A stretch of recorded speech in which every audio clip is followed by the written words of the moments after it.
Vou dar uma dica perfeita, tá? Como realmente descobrir por que a moto fica fazendo tec-tec. Você vem aqui no start, liga e fica esse barulho aí, ó.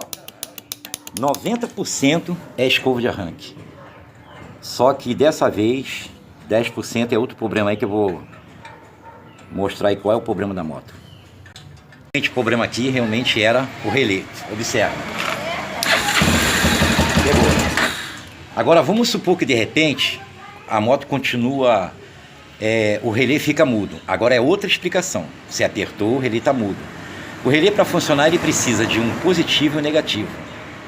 Geralmente esse terra aqui que sobe lá para cima, ele sempre dá problema no meio do chicote, geralmente no sensor da embreagem, quando você vai apertar para poder pegar em marcha. Então o que você faz? Quando você apertar e ele estiver mudo, que isso aqui é outra explicação, quando ele estiver mudo, você pega esse terra que está aqui que sobe, desconecta ele e bota no negativo da bateria. Observa. Ó. Porque se eu apertar, ele vai ficar mudo. Ó, vou mostrar para vocês o quanto ele é importante, tá bom? Filma aqui, ó, só vou encostar. Observou? Ó. Vocês podem notar que vocês podem encostar em qualquer terra da moto que pega, até aqui, possivelmente. Ó. Observou? Ó. Então qualquer terra você pode botar ele, entendeu? E outra coisa também, ele tá mudo, existe outra explicação também para você descobrir, entendeu? Observa bem aqui, deixa eu colocar aqui no negativo aqui, para esse aqui já ficar acionado aqui, que depois a gente vai botar um terminalzinho bonitinho aqui e vai ficar tudo ok, entendeu? Vocês pegam um fio e coloca no positivo da bateria e vem aqui nesse aqui, amarelo.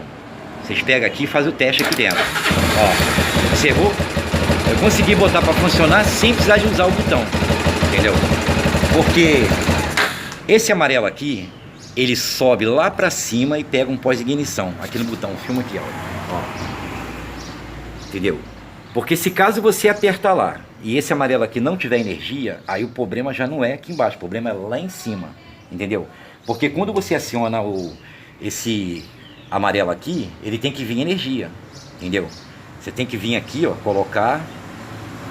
Deixa eu ver se eu consigo aqui, ó. Vocês teriam uma ideia como é que ele vem positivo. Ele chega até o ponto de acender a lâmpada. Filma aqui a lâmpada, para ver se vai acender. Olha lá, a lâmpada acendeu, viu? Ó, quando eu aperto, a lâmpada acende. Tá vendo? Tá filmando a lâmpada? Ó. Então essa é a explicação aí. Não tem como errar. Não se esquece que o relé ele precisa de um negativo e um positivo para funcionar. Entendeu? Então essa é uma dica aí.